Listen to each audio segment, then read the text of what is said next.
बिस्मिल्लाहिर्रहमानिर्रहीम। अस्सलाम वालेकुम दोस्तों, कैसे हैं आप सब लोग। उम्मीद करता हूँ ठीक होंगे। कहानी की दुनिया में आपका वेलकम। आज हम सुनेंगे एक बहुत ही सबक आमोज़ कहानी जो बच्चों और बड़ों दोनों के लिए लेसनेबल है। तो चलें मुलाहिज़ा करते हैं। कहानी शुरू करने से पहले आप सबसे रिक्वेस्ट है कि प्लीज़ चैनल को सब्सक्राइब कर लें और कहानी पसंद आए तो वीडियो को लाइक ज़रूर कीजिएगा, क्योंकि ये एक मोटिवेशनल कहानी है, ख़ास तौर पर आजकल के नौजवान बच्चों के लिए। एक लोहार था, उसका एक ही बेटा था। वह बहुत ही सुस्त और काहिल था, सारा दिन आवारागर्दी करता रहता, वक्त गुजारता रहता, लेकिन लोहार के बेटे की तबीयत में कोई तब्दीली न आती। फिर वक्त ने इसे बुरा कर दिया तो इसे बड़ी मुश्किल पेश आई। एक दिन लोहार ने परेशानी के आलम में अपनी बीवी से कहा, क्या फ़ायदा हमारी ज़िंदगी का जिसमें हमारी औलाद ही निकम्मी और काहिल हो। सोचो, अगर अब भी इसने काम ना किया तो हम खाएंगे कहाँ से। अब भी वक्त है, इसे कहो कि कोई काम सीखे और पैसा कमाए। आज ही इसे कोई ना कोई काम शुरू कर दे, वरना ज़िंदगी बहुत मुश्किल हो जाएगी। लोहार ने अपनी बात ख़त्म की तो इसकी बीवी परेशान हो गई। सोच विचार के बाद इसने तन्हाई में बेटे को एक सिक्का दिया और कहा कि दिन का ज़्यादातर हिस्सा बाहर गुजार दो, शाम को अपने बाप को ये सिक्का लाकर दे देना। शाम को जब वो सिक्का लेकर घर आया तो इसने अपने बाप को सिक्का दे दिया कि ये मैंने मेहनत से कमाया है।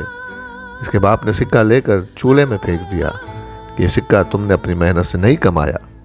बेटा ये सुनकर खामोश हो गया। वो समझा शायद बाप को हकीकत का इल्म हो गया है।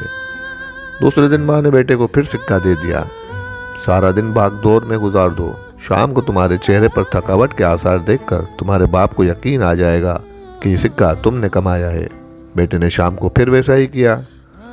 लोहार चंद लम्हे सिक्का हाथ में घुमाया और इसे भी चूल्हे में झोंक दिया और गुस्से से बोला, तुमने फिर मुझे धोखा दिया है।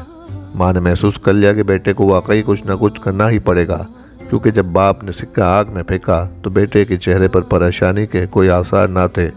माँ ने बेटे को समझाया, अब तुम जान चुके हो कि तुम अपने बाप को बेवकूफ़ नहीं बना सकते। इसे मज़ीद तकलीफ़ ना दो, कोई काम ढूंढो। इस बात की फ़िक्र ना करो कि कितने पैसे कमा कर लाए हो। बाप को दो और इसे बताओ कि तुम अपने पाँव पर खड़े हो। बेटा खामोशी से चला गया और हफ्ता भर मुख्तलिफ जगहों पर काम किया। जब अपनी मेहनत से कुछ पैसे इकट्ठे कर लिए तो इसने अपने बाप को ला कर दिए। बाप ने पहले की तरह पैसे मुट्ठी में घुमाए, फिर उन्हें आग में झोंक दिया और बोला, मुझे यकीन नहीं आता कि ये तुम्हारी कमाई है।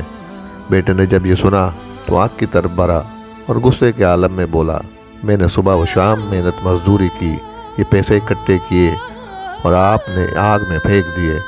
बाप ने मुस्कुराकर बेटे की तरफ देखा और कहने लगा, अब मुझे यकीन आ गया है कि तुमने अपनी कमाई की है और इसकी खातिर आग में हाथ डालने से भी गुरेज नहीं किया। अब मुझे तुम पर फ़ख्र है। तो देखा दोस्तों, इस कहानी से ये सबक मिलता है कि जो आजकल के नौजवान बच्चे अपने माँ बाप की मेहनत से कमाई हुई दौलत को किस तरह बेदर्दी से लुटाते हैं और उन्हें फजूल चीज़ों में खर्च करते हैं, हालांकि वो जानते हैं कि उनके माँ बाप ने कितनी मेहनत से वो पैसा जमा किया है। तो उन्हें भी चाहिए कि अपने माँ बाप की मेहनत की कदर करें और ख़ुद अपने पैरों पर खड़े होना सीखें, क्योंकि जब तक खुद की कमाई नहीं होती तब तक अंदाज़ा नहीं होता कि पैसा कमाना कितना मुश्किल है। यही वो माँ बाप हैं जो औलाद के सर पर साएदार दरख्त की तरह होते हैं। जब तक वो रहते हैं तब तक अपनी औलाद को साया करते रहते हैं, क्योंकि माँ बाप की कदर उनके जाने के बाद होती है। इसलिए उनकी ज़िंदगी में ही उनकी कदर करें, उनकी कमाई हुई दौलत को मयाना रवि के साथ खर्च करें, बल्कि उनके साथ उनके काम में हाथ बटाएं, उनका सहारा बने, अपने माँ बाप का कंधा बने, ना कि उन पर बोझ बने। तो दोस्तों, कहानी पसंद आई हो तो वीडियो को लाइक ज़रूर कीजिएगा और कमेंट्स में अपनी राय दीजिएगा कि आपको कहानी कैसी लगी। फिर मिलेंगे किसी अगली वीडियो में, तब तक के लिए अल्लाह हाफिज़।